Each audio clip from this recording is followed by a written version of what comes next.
गांव में गए, अलग अलग गांव में गए, देखा कि समझाने जब लगते हैं तो इतना ज्यादा टाइम लगता है। यानी आप सोच करके देखिए कि सत्यप्रकाश भारत जी बैठे हुए हैं, हम मतलब 5-7 साल से तो लगातार दिन रात मंथन, चिंतन, वार्ता, मीटिंग्स मीटिंग्स मीटिंग्स मीटिंग्स, इतनी मीटिंग्स कि हम लोग यहीं बैठ कर कह देते हैं कि इतनी मीटिंग हो गई, कुछ नहीं हो रहा है। प्रैक्टिकली इतना टाइम लगता है। मैंने अपने गांव में अपनी पूरी टीम उतारी और चेक किया कि हमें समय कितना लगेगा किसी व्यक्ति को समझाने में। जैसे हमने कहा कि 3 दिन में तो हमें, जो हम अपने आप को बुद्धिजीवी बोल रहे हैं, जो हम अपने आप को ये कह रहे हैं हम संगठन चलाते हैं, हम कुछ ना कुछ बढ़िया करते हैं, हमें ही एक दूसरे की बात समझने के लिए 3 दिन का समय काफी नहीं रहता, हमें फिर बुलानी पड़ती है। तो सोचो वो आदमी जो गांव में है, जिसको मिस इंफॉर्मेशन दी जा रही है, जिसको सारी उल्टी इंफॉर्मेशन, सारे खिलाड़ी, सारे नेता, सारे अभिनेता, सारी फिल्में, सारे नाटक, सारे पोस्टर, रेडियो, टेलीविजन, एफएम, आपका सोशल मीडिया, सब कुछ तो उसके उल्टा प्रचार कर रहा है। जो हम बात कर रहे हैं, जो हम यहां बात कर रहे हैं, पूरा सिस्टम उनके ऊपर 24 घंटे मिस इंफॉर्मेशन की बम्बार्डमेंट कर रहा है। और ये प्रैक्टिकल है, मैं आपको बता रहा हूं।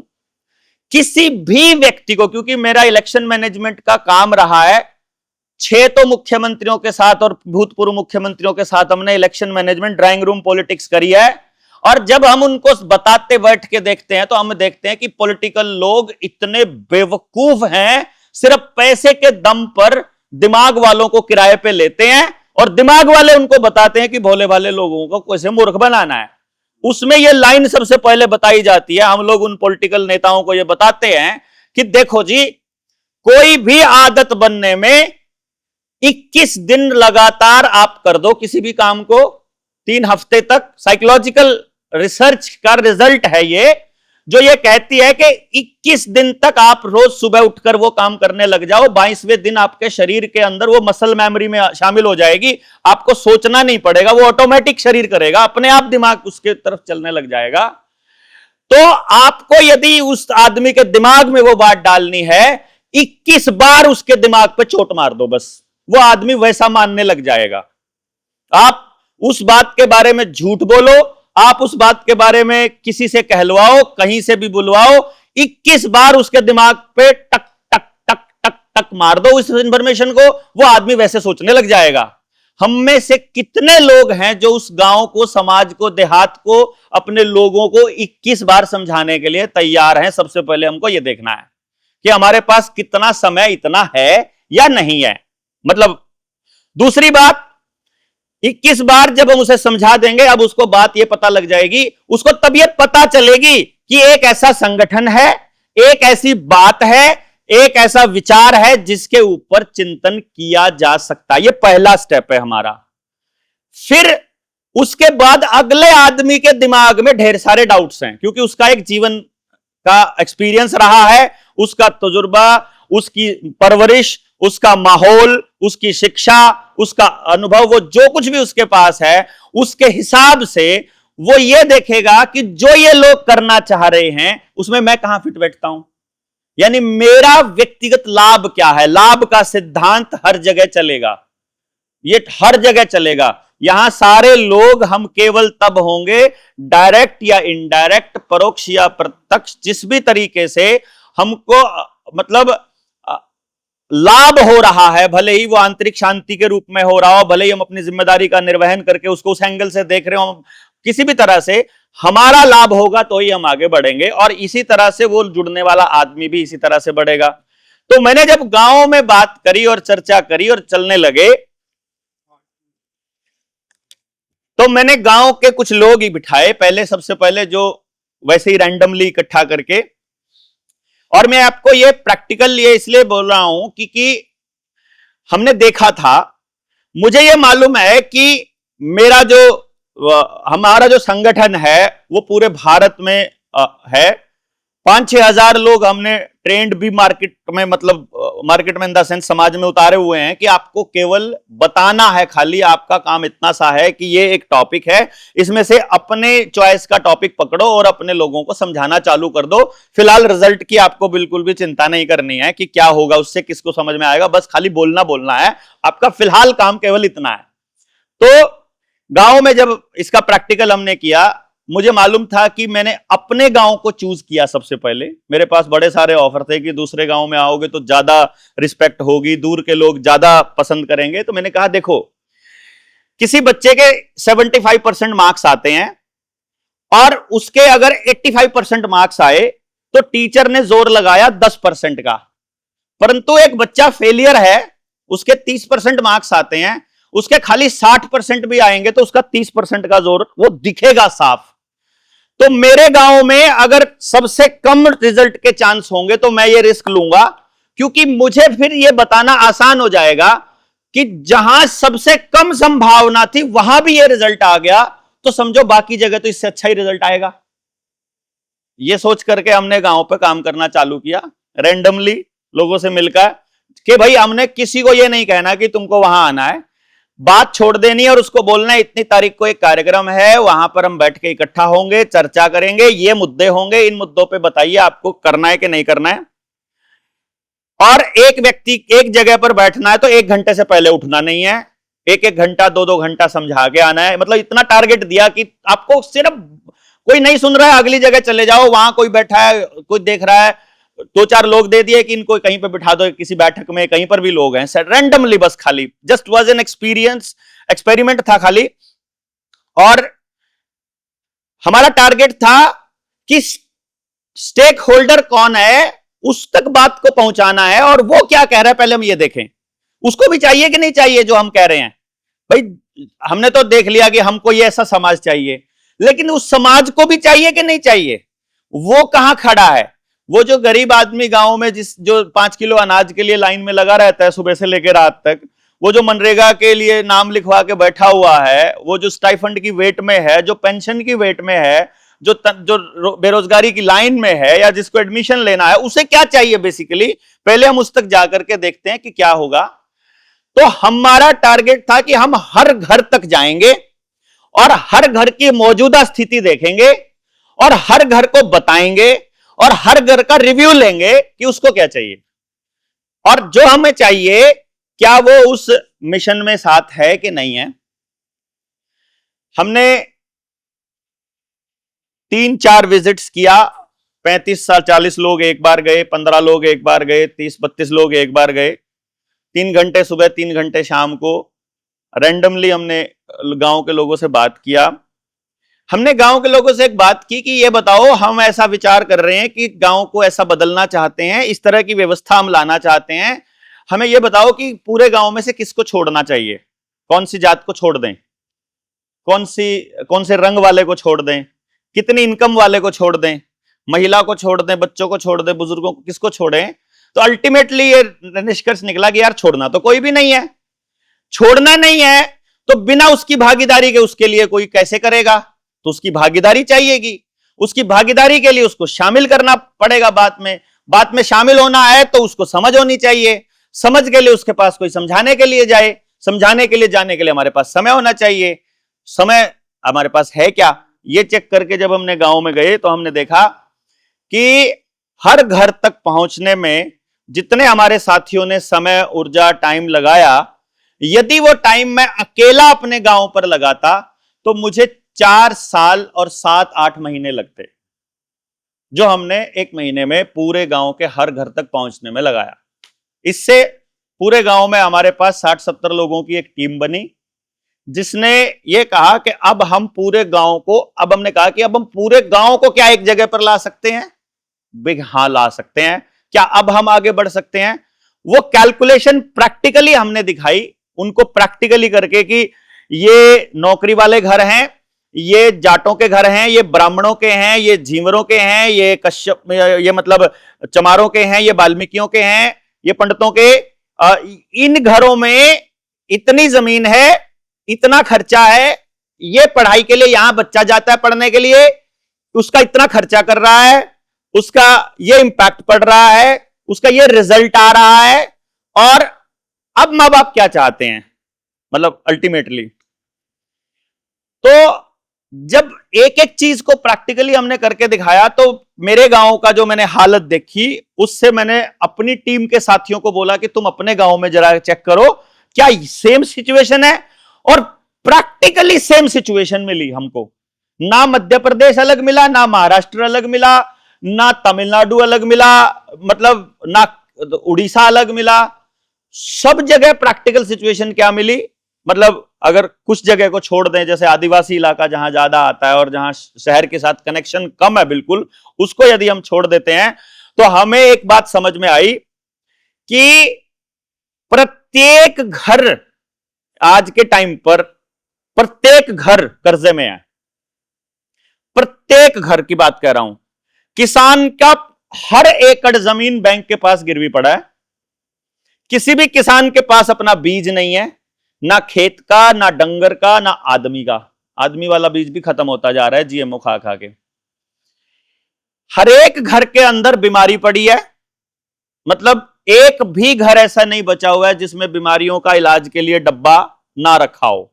रेयर कोई गांव में छोड़ देंगे तो, मतलब कोई एक्सेप्शनल केसेस है, अदरवाइज हर घर में बीमारी इस लेवल पर है कि फिक्स खर्चा है उसका दवाइयों का। फिर ट्रांसपोर्ट का, एजुकेशन का। मेरे गांव का खर्चा मैं आपको बताऊं, 1800 घरों का जब हमने सर्वे किया था, तो 22 करोड़, 20 से 22 करोड़ के बीच में हमारा 5 स्कूलों में जाता है हर साल। और दूसरे सारे एक्सपेंसेस हमने किए थे, एजुकेशन का, हेल्थ का और बाकी सबका, लेकिन मोटा खर्चा जो निकल के आया, मोटे जो कैलकुलेशन निकल के आया, 218 करोड़ रुपया मेरे गांव में आमदन है पूरे साल की। एक एक घर का डिटेल बता रहा हूं मैं, टोटल करके देखा, और 100 करोड़ रुपया मेरे गांव में टोटल खर्चा है साल का। 218 आमदनी और 100 करोड़ खर्चा, तो बचत कितनी होनी चाहिए? लगभग 118 करोड़ की बचत होनी चाहिए। लेकिन 328 करोड़ के लोन का प्रीमियम जाता है, इंस्टॉलमेंट जाती है। यानी पूरा गांव माइनस में है, टोटल माइनस में। 40 करोड़ रुपया सिर्फ इंस्टॉलमेंट जाती है इंश्योरेंस के प्रीमियम के रूप में। हमने गांव को जोड़ने के उद्देश्य से मोहल्ला वाइज 15-15 परिवारों की मीटिंग करी, और हमने उनको एक बात बोली कि देखो 40 करोड़ रुपया मिला, तो हम पिछले 5 साल का रिकॉर्ड देख लेते हैं कि पिछले 5 साल में हमारे गांव से इंश्योरेंस कंपनी से लाभ लेने वाले कितने परिवार हैं जिनका एक्सीडेंटल, क्योंकि इंश्योरेंस कंपनी केवल एक्सीडेंटल डेथ में आपको हेल्प करती है, और किसी का 10 लाख का बीमा है, किसी का 50 लाख, 10 से 50 लाख तक का, 5 से 50 लाख तक का बीमा रहता है। तो हमने पूरे गांव की कैलकुलेशन करके देखा, मेरे गांव में 5 साल में एक भी एक्सीडेंटल डेथ नहीं हुई जिसको बीमा कंपनी से प्रीमियम वो मिला हो, लाभ मिला हो, पैसा मिला हो मतलब। तो मैंने अपने गांव के उन लोगों को जहां जहां मोहल्ला मीटिंग करी, मैंने ये कहा कि भाई एक बात बताओ, 200 करोड़ रुपया पूरा गांव फूंक चुका है इंश्योरेंस, केवल इंश्योरेंस कंपनियों को, और जिसका लाभ 0 मिला है। क्या हम केवल इतना कर ले कि 1000 रुपया महीना अपने घर में गुल्लक में रख लें? क्या हम केवल इतना कर लें कि 1000 रुपया महीना अपने घर में गुल्लक में रख लें, और गांव में पहले लेवल पे हम ये देख लें कि गुल्लक में कितना पैसा जमा है? सिर्फ कमाने वाला व्यक्ति जब घर से गुजरे, तो क्या हम वो 1000 रुपया गुल्लक वाला उस एक मौत पर उसकी 13वीं के दिन दे दें, तो 18 लाख रुपए का इंश्योरेंस हर कमाने वाले परिवार का हो जाएगा बिना 1 रुपया किसी कंपनी को दिए। Are you ready? मैं आपको बताऊं, मुझे पूरे गांव में एक भी आदमी नहीं मिला जो ये कहता हो कि मैं तैयार नहीं हूं। फिर मैंने उनको एक आइडिया दिया कि देखो मेरे पास एक टेक्नोलॉजी है जिसकी मदद से हम हर बच्चे के टैलेंट को 3 साल की उम्र से रिकॉग्नाइज कर सकते हैं कि इसके पास ये टैलेंट है। और मैं आपको एक ऑफर दे रहा हूं कि पूरे गांव में जितना भी बच्चा है, 15 बच्चों पे एक टीचर अगर हम लगा लें, पूरा देखो, we need to be calculative for the next generation. अगली जनरेशन ऐसे नहीं समझती है उसको बिल्कुल, क्योंकि ग्राफ पे समझाना सिखाया हुआ है कंपनियों ने, उनको पूरा गलत पढ़ाई गई है। यहां तो हम हैं जो कॉमन सेंस से काम ले लेते हैं, लेकिन अगली जनरेशन कैलकुलेशन देखती है। मैं अगली जनरेशन को कैलकुलेशन देखा कि हमारा 20 करोड़ रुपया जा रहा है, मैंने 15 परिवार बिठाए, मैंने कहा 15 परिवार कितना पैसा पूछ रहे हो? 5,000 रुपए से कम खर्चा किसी का हो तो बताओ, एक बच्चे का महीने का 5,000 तो खर्चा है ना प्राइवेट स्कूल का, तो 15 परिवारों का 75,000 रुपया हो गया। और उन स्कूलों में जहां हमारा बच्चा पढ़ने जाता है, जो गांव के नजदीक वाले लोकल शहर है, वहां से उस प्राइवेट स्कूल में उस मास्टर को तनख्वाह 8,000, 6,000, 10,000, मैक्सिमम 15,000 रुपया मिलता है। मैंने कहा 10,000 रुपए वाले मास्टर हम अपने ट्रेंड किए हुए इस 75,000 में 7.5 मास्टर ला सकते हैं। क्यों जी? ये 15 परिवार 7 टीचर्स ला सकते हैं इन 15 बच्चों के ऊपर। एक टीचर 2 बच्चों को पढ़ा सकता है, हम ये कर सकते हैं मिलकर के। कैलकुलेशन जब समझ में आती है तो मैंने कहा बताओ, एक रास्ता है कि हम सारा पैसा पूरा गांव मिलके ऐसे किसी कंपनी को दे दिया, ऐसे किसी उद्योग को दे दिया, जूते वाले को दे दिया, फिर कपड़े वाले को दे दिया, फिर तेल वाले को दे दिया, फिर खाने की भी सामान, बिस्किट नमकीन वाले को दे दिया, फिर हमने और जो भी सामान लाना है जूते वाले को, हर चीज तो हम सारे इकट्ठा करके कंपनी को दे रहे हैं। मैंने कहा अब हम एक काम करते हैं कि जो हमारे बच्चे हैं उनके लिए टीचर्स की अरेंजमेंट यदि हम गांव में करते हैं तो मैंने टोटल कैलकुलेशन करी थी कि पूरे महीने का मैक्सिमम खर्चा 10 से 15 लाख रुपया होता है। अगर हम 15 बच्चों पे एक टीचर भी रखते हैं, 20 बच्चों पे भी एक टीचर रखते हैं, तब की बात कह रहा हूं मैं, पूरे मतलब हाँ पूरे गांव का जितने बच्चे हैं, जितने बच्चे पढ़ रहे हैं, हाँ 15 लाख रुपए महीने में सारे बच्चे, और ये बच जाएगा, हाँ ठीक है, 2 करोड़ रुपया। और बाकी का जो हमारा 20 करोड़ में से 18 करोड़ रुपया बचा है, यदि हम उसको अपने सेफ्टी फंड में अपने घर में रख लें खाली, और जिस टाइम पे जरूरत हो तब लगा दें, तो जो आज बच्चा 12वीं में है उसको क्या करना चाहिए, हर बच्चे के लिए जो भंडारी जी ने बोला है, कितना ही फंड हम उसको बिजनेस के लिए दे सकते हैं, कितना ही फंड उसको तैयारी के लिए दे सकते हैं। 2,500 रुपया महीने के हिसाब से मेरे गांव से लगभग 200 बच्चा कोचिंग के लिए पड़ोस के शहर में जाता है, मतलब 2,500 रुपया महीना के हिसाब से 200 बच्चों का कितना हो गया, 5 लाख रुपया महीने का जाता है। मैं उनको कह रहा हूं, मैं कोचिंग सेंटर दिल्ली की एजेंसी, अगर तुमको दिल्ली वालों से ही पढ़ना है ना, ऑनलाइन ही पढ़ना है ना, तो 1 लाख रुपए महीने की एजेंसी यहीं पे आ जाएगी भैया। तुम 5 लाख रुपया महीना काहे को दे रहे हो? सारे सब्जेक्ट पढ़ाएगा बंदा यहीं पे बैठ करके, और अगर टीचर ही लगा लेंगे तो मात्र 1 लाख 1.5 लाख रुपए में सारे टाइप के टीचर आ जाएंगे आपके पास गांव के गांव में। अब आपके ऊपर है कि आप उसको देना चाहते हो कि अपने पास, तो वो बोलते यार ये तो हो जी, तो बड़ा आसान है, तो हो जाएगा। तो फिर दूसरी बात यह है कि चलो हम एक काम करते हैं गांव वाले, हम इस बात पर बात करेंगे, इस बात पर चर्चा करेंगे, चाहे जो मर्जी हो जाए, हमको गांव से पैसा बाहर नहीं जाने देना, हमको पैसा गांव में बचाना है। यानी अगर हमको पेट्रोल भी खरीदना है तो पेट्रोल खरीदने का जो बचत है वो मेरे गांव के आदमी के पास जानी चाहिए, मुझे नहीं पता। मतलब अगर हमें कंपनी का ही सामान खरीदना पड़ेगा, पहली बात तो हम ये करते हैं कि गांव के अंदर एक एक आदमी के पास हुनर है, तो हम अपनी हर चीज का प्रोडक्शन क्यों नहीं कर सकते? Just give me a reason, मुझे आप सिर्फ कारण बताइए। हम झाड़ू अपनी बना सकते हैं, जो झाड़ू आज के टाइम पर मेरे ख्याल से 60-70 रुपए की आती है, 60-70 रुपए की आती है। 20 रुपया टोटल खर्चा नहीं आता है उस झाड़ू को बनाने में, बनाना उस मजदूरी और जगह का सारा लगा के देखें तो, ठीक है। तो 40 रुपया प्रॉफिट किसे दे रहे हैं हम? कंपनी को। मैं कह रहा हूं ये 40 रुपया हम लोग यहां बांटते हैं। चलो हम झाड़ू अपनी बना सकते हैं, जूता अपना बना सकते हैं, हम पेन अपना बना सकते हैं, कपड़ा अपना बना सकते हैं, हम अपने अचार को भी बेच सकते हैं। और कितने सारे बेवकूफ लोग हैं जो गांव छोड़कर शहर चले गए हैं, हमारे जैसे, जो प्रॉब्लम से डरकर भाग जाते हैं, जो गांव छोड़कर भाग जाते हैं। तो ऐसे लोगों को जिनको समझ में पैसे की भाषा आती है, हम उनकी सर्विस फ्री में क्यों देंगे? हम जब एक किसान का टमाटर बिक रहा है 1 रुपया किलो, हमने तो देखा है कैलकुलेशन करके, जब टमाटर किसान का आ रहा है तो 1 रुपया किलो बिक रहा है, और मैंने टमाटर देखा है 200 रुपया किलो बिकता हुआ, बिका है दादा। मतलब मंडी में मैंने कभी किसी किसान को 5 रुपए से ऊपर टमाटर बेचते नहीं देखा। मैक्सिमम रेट 5 का मिल जाए तो किसान कूदता हुआ घर आता है, 5 रुपए बिक गया आज तो मेरा। और वही टमाटर थोड़े दिन के बाद 200 रुपया किलो हो जाता है। उसी आदमी को उसी टमाटर के बेचे हुए पैसे से अगर टमाटर लेकर के आना हो तो आप सोचकर देख सकते हैं कि उसकी 40 गुना यानी 40वां हिस्सा रह जाता है उसकी आमदन का टोटल। तो इस तरह से हमारी मेहनत को टोटली खाया जा रहा है। चाहे हम मतलब अपना अचार बना के, सॉस बना के, तेल निकाल के, अपनी फसलों का भंडारण करके हमने उनको पूरा कैलकुलेशन दिया कि इतनी जमीन अपने पास गांव की पड़ी हुई है, सामूहिक जमीन में हम अपना भंडारण केंद्र अगर लगा लें, हम नई सरकार के ऊपर डिपेंडेंट होते हैं, हम तुमको एक दाना नहीं बेचेंगे, हम अपनी प्रोसेसिंग करके खुद बेच लेंगे एक एक चीज की प्रोसेसिंग। अब हम काहे तुमको दें अपना गेहूं तुमको दे रहे हैं हम 20 रुपया किलो, 25 रुपया किलो, और तुम उसको सड़ा के गला के ब्रेड बना के हमको दे रहे हो 65 रुपए का आधा किलो, 130 रुपया किलो करके हमारे को हमारा ही गेहूं दे रहे हो तुम। 1 रुपया किलो टमाटर हमसे ले रहे हो और 200 रुपए किलो की सॉस हमको बेच रहे हो उसी टमाटर से, मतलब 200-300 रुपए किलो बना करके उसको वापस दे।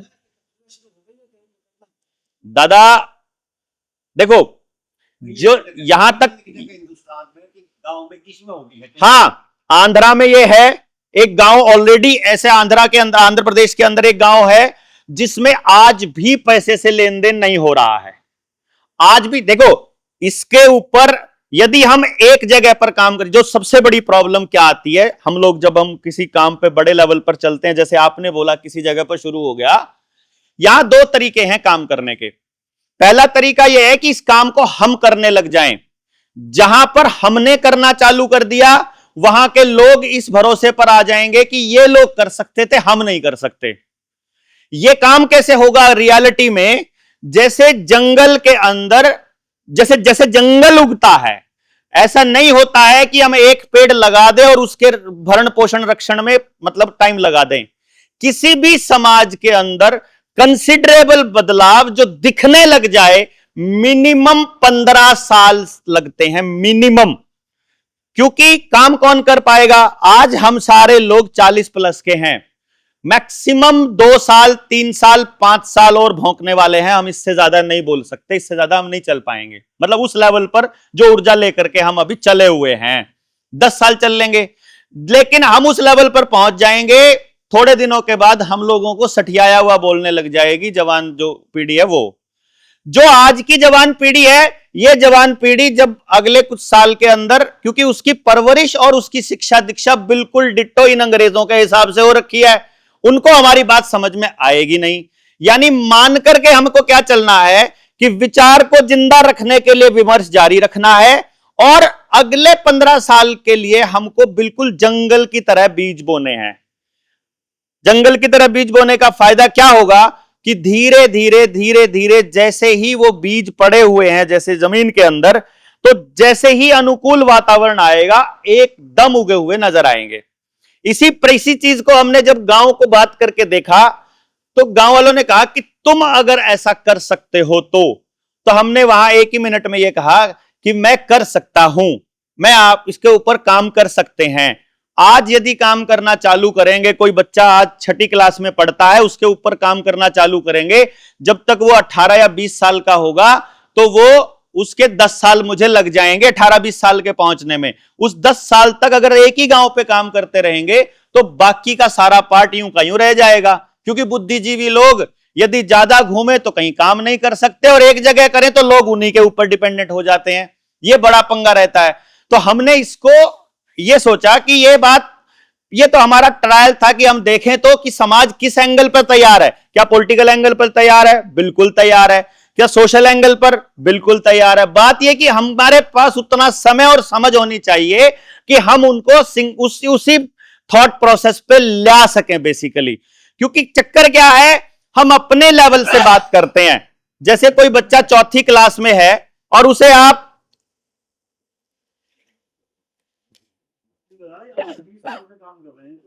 नहीं, मैं 20 साल से काम नहीं कर रहा हूं।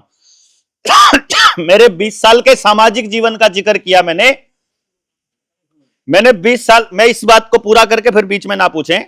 हमने इसके ऊपर हमारी तो 40 साल तो उम्र ही हुई है मेरे भाई, 20 साल से कहां से, 26 साल की उम्र कौन ऐसे काम पंगे लेता है।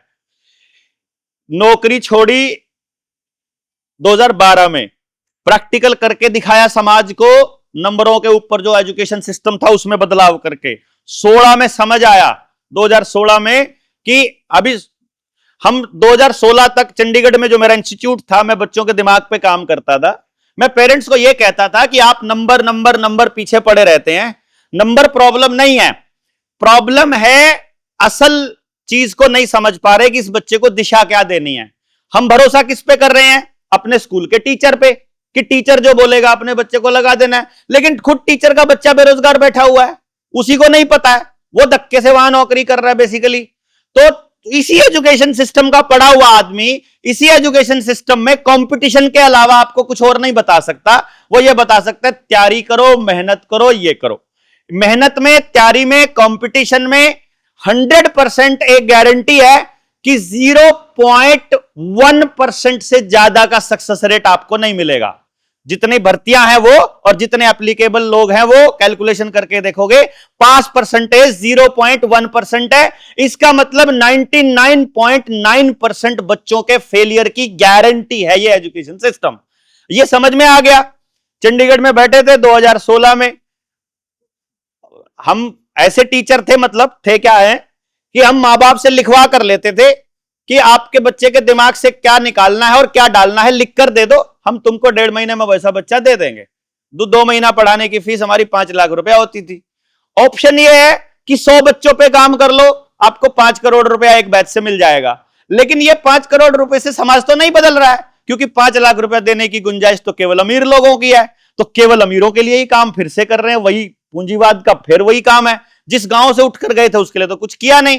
तो फिर 2016 में निकले इंस्टीट्यूट बंद करके गांव बदलने के चक्कर में, जो क्रांति भीतर की जागती है ना 2016 में। और जब गांव में जाते हैं तो सबसे पहले दिमाग में स्ट्राइक करता है कि बंदा कुछ कागज से लेके आया तो कुछ बेचने आया होगा। मैं उसे बोल रहा हूं कि भैया नहीं, मैं बेचने नहीं आया हूं, मैं तुमको बताने आया हूं कि तुम्हारा जो एजुकेशन सिस्टम है तुमको बर्बाद कर रहा है, जो तुम्हारा पॉलिटिकल सिस्टम है ये तुमको खराब कर रहा है, ये जो सिनेमा है ये तुम्हारा सत्यानाश कर रहा है, ये जो नेता है ये पूंजीवाद के साथ लगे हुए हैं, ये जो पूंजीवाद है ये तुम्हारी सेहत को खराब करने लगा हुआ है। क्योंकि सबको फंडिंग फार्मा एजेंसीज दे रही हैं, और फार्मा एजेंसीज भी उन्हीं की है जो यूनिवर्सिटीज को फंडिंग दे रहे हैं। वही रॉकफेलर फाउंडेशन WHO को फंडिंग दे रहा है, वही WTO को फंडिंग दे रहा है, वही वर्ल्ड बैंक को पैसा दे रहा है लोन पे, और वही लोग फिर हम लोगों को लोन पे लेकर के हमारी सारी जमीनों को कब्जा करके सारा सिस्टम ऐसे गमोलिया बना हुआ है। तो वो समझते समझते हमको ही समझने में 4 साल लग गए मेरे भाई। 2003 साल 16 से लेके 19 तक तो हमें ही ये चीज पकड़ो तो वो हाथ से निकल जाए, ये निकलो तो वो हाथ से निकल जाए। फिर देखा कि ये तो सारा सिस्टम एक दूसरे के साथ में कनेक्टेड है। जैसे किसान को पता है कि धागा कौन सा तोड़ के खींचना है कि पूरा कट्टा खुल जाए, बाकी लोग तो लगे रहते हैं उसके ऊपर काटने में, उस चक्कर में। तो ये जो धागा कैसे बुना है उन लोगों ने, अगर ये समझ में आ जाएगा तो फिर इसको तोड़ना और रिवर्स करना भी आ जाएगा। मतलब इससे बचने का रास्ता समझ है खाली कि आप लोग अगर प्लास्टिक में पानी पी रहे हो, प्लास्टिक की बोतल में, यदि आपको यह पता चल जाए कि नई रिसर्च है कि घर में प्लास्टिक की कोई भी आइटम है उसको जब भी हाथ लगाते हो नैनो प्लास्टिक बॉडी के अंदर जा रहा है और वो आपकी बॉडी को पोल्यूट कर रहा है और वो कभी भी ना ठीक होने वाली बीमारी दे रहा है, तो आप प्लास्टिक को अपने आप फेंक दोगे। ना प्लास्टिक की पाटड़ी पे बैठ के नहाओगे, ना प्लास्टिक की बाल्टी रखोगे। अब प्लास्टिक की बाल्टी नहीं रखोगे तो बात एल्यूमिनियम की करोगे। एल्यूमिनियम के पर अगर आपको समझ आ जाए कि एल्यूमिनियम बॉडी के अंदर नहाने से भी बॉडी पे टच हो रहा है, तो फिर एल्यूमिनियम का टब भी नहीं रखोगे, एल्यूमिनियम की बाल्टी भी नहीं रखोगे, क्योंकि एल्यूमिनियम हैवी मेटल है, वो आपके हार्ट को डिजीज दे रहा है। फिर आप लोहे के लिए जाओगे तो लोहा बाजार में महंगा मिलेगा, तो उसके लिए आपको लोहार गांव में चाहिएगा, तो फिर दोबारा से लोहार के लिए आपको फिर कॉमन सिस्टम में लाना पड़ेगा बेसिकली। तो अगर गांव को यह पता चले कि कौन सी आइटम इस्तेमाल करनी है, किस मौसम में क्या खाना है, क्या खेत का होता है, क्या बाहर से आता है, अगर किसी मां बाप को यह पता चल जाए कि वो बच्चे को जो बिस्किट दे रहा है और वो जो नमकीन दे रहा है उसमें ऑयल जो यूज हो रहा है वो सारा जेनेटिकली मॉडिफाइड है, और जेनेटिकली मॉडिफाइड पे तो रिसर्च आ चुकी है कि भैया जी ये तो बहुत बड़ी रिसर्च है कि GMO खाने वाले जानवर और जो इंसान है वो या उनसे अगली नस्ल नपुंसक या बांझ होनी है, ये तय है।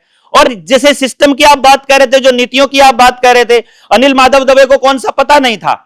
आरएसएस का जो इतना बड़ा देशभक्त बोला करता था अपने आप को, पर्यावरण मंत्री था, जब उसने जीएम की फाइल रोकी, जीएम सरसों की फाइल उसी ने रोक के रखी थी जो 2023 में पास की है इन लोगों ने।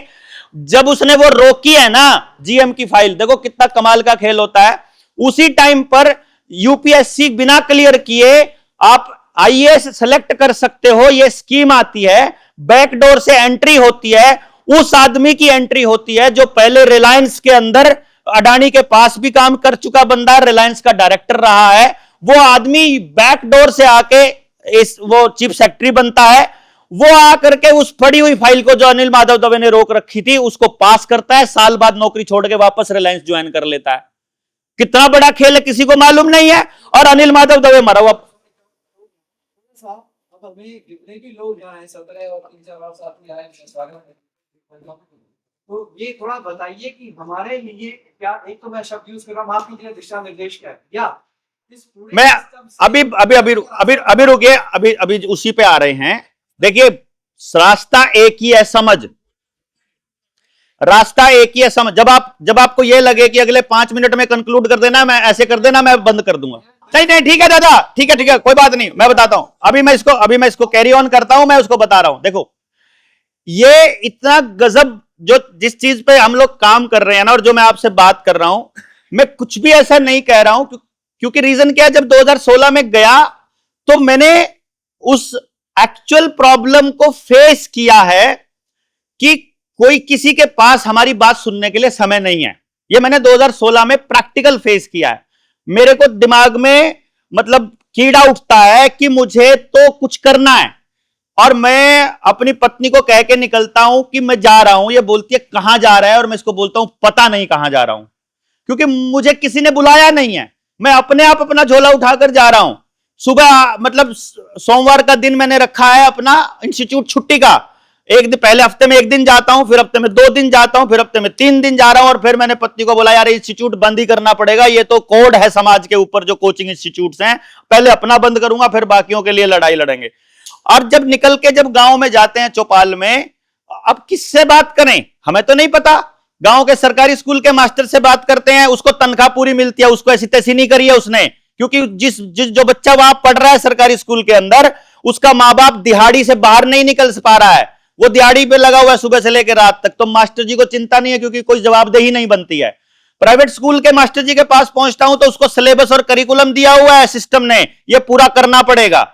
मालिक के पास जाता हूं, प्राइवेट स्कूल के मालिक के पास, तो प्राइवेट स्कूल का मालिक बोलता है हम एक्सपेरिमेंट नहीं कर सकते, मां बाप को नंबर चाहिए, नंबर ही देंगे, बात खत्म। मां बाप के सरपंच के पास जाता हूं तो उसको राजनीति की फुर्सत नहीं है, उसको कोई चक्कर नहीं है। सामाजिक संस्थाओं के पास जाता हूं तो आप सारे सामाजिक कार्यकर्ता हो, आपकी प्लेट पहले ही फुल है भैया, आपके पास नहीं है टाइम मैं आपको अपने मिशन में शामिल करूं, आपके पास नहीं, आपका पहले सब कुछ फिक्स है। उनके शेड्यूल महीने भर के 2 महीने के फिक्स होंगे, आपके पहले फिक्स होंगे, आपके सबके फिक्स हैं। तो वो सारे सामाजिक कार्यकर्ताओं के पास देखा, इनके पास भी टाइम नहीं, उनके पास भी नहीं, तो फिर कौन है स्टेक होल्डर? बच्चों को बात समझ आएगी नहीं, तो मां बाप से बात करके देखते हैं। मां बाप कहते हैं जो मास्टर जी करेंगे वही ठीक है, अब कहां जाऊं भाई? नेताजी के पास जाओ, 2015 में नरेंद्र मोदी से मिला, क्योंकि मेरा जो बिजनेस पार्टनर था उस टाइम पे, मैं बड़ा बिजनेसमैन हुआ करता था, मतलब उस टाइम पे तो जो आंकड़े हमारे करोड़ों में चलते होते थे, मेरा बिजनेस पार्टनर गौतम अडानी का बिजनेस पार्टनर था, मतलब राजा करणजीत सिंह का बेटा, कुंवर करणजीत सिंह, सॉरी। अब वो मैं उसको बोल रहा हूं कि भाई मेरी मीटिंग कराओ, तुम उसकी मीटिंग कराओ मेरी, तो वो गौतम अडानी को बोल के अपनी मीटिंग कराता है। मैं बात कर रहा हूं प्रधानमंत्री से, वो यूपीएस वो आईएएस के सामने मुझे रख देता है, आईएएस अपना झाड़ रहे हैं, फिर मैं जाता हूं, फिर शिक्षा मंत्री हुआ ठीक स्मृति ईरानी, फिर अपना पार्लियामेंट का मेंबर, फिर एमएलए, फिर जिला पार्षद, फिर गांव का सरपंच, अपने खुद के गांव के, फिर मैं अपने आसपास के ब्लॉक समिति मेंबर, गांव का मोहल्ले का मेंबर। मैं कहा कोई तो सुनेगा, सबको कट चाहिए, सबको अपना हिस्सा चाहिए, सबको यह देखना है कि ये तू क्यों लगा पड़ा है, तेरा क्या मतलब है, तू इसके पैसे चार्ज करना। आधार कार्ड का 1700 रुपए लेता है नंदन नीलकेणी, है फ्री फंड का है, तो पैसा किसी को नहीं। अब मैं देख रहा हूं कि जाना किसके पास, स्टेक होल्डर के पास। स्टेक होल्डर के पास जाना है तो मां बाप से बात करने लगो, तो मां बाप कहते हैं ये तू कुछ बेचने आया है, गांव के चौपाल में जाओ तो वो लोग कहते हैं हमारी तो कोई सुनता नहीं है। तो देन आई स्टार्टेड कि भैया अब तो गांव को उस लेवल पे देखना पड़ेगा, पहले समझो गांव को किनको क्या चाहिए, फिर उस एंगल पे बात करो, फिर अपनी बात पर लेकर आओ और फिर इनको इस काम पे लगाओ, और जब ये इस काम पे लगेंगे तब बात बनेगी।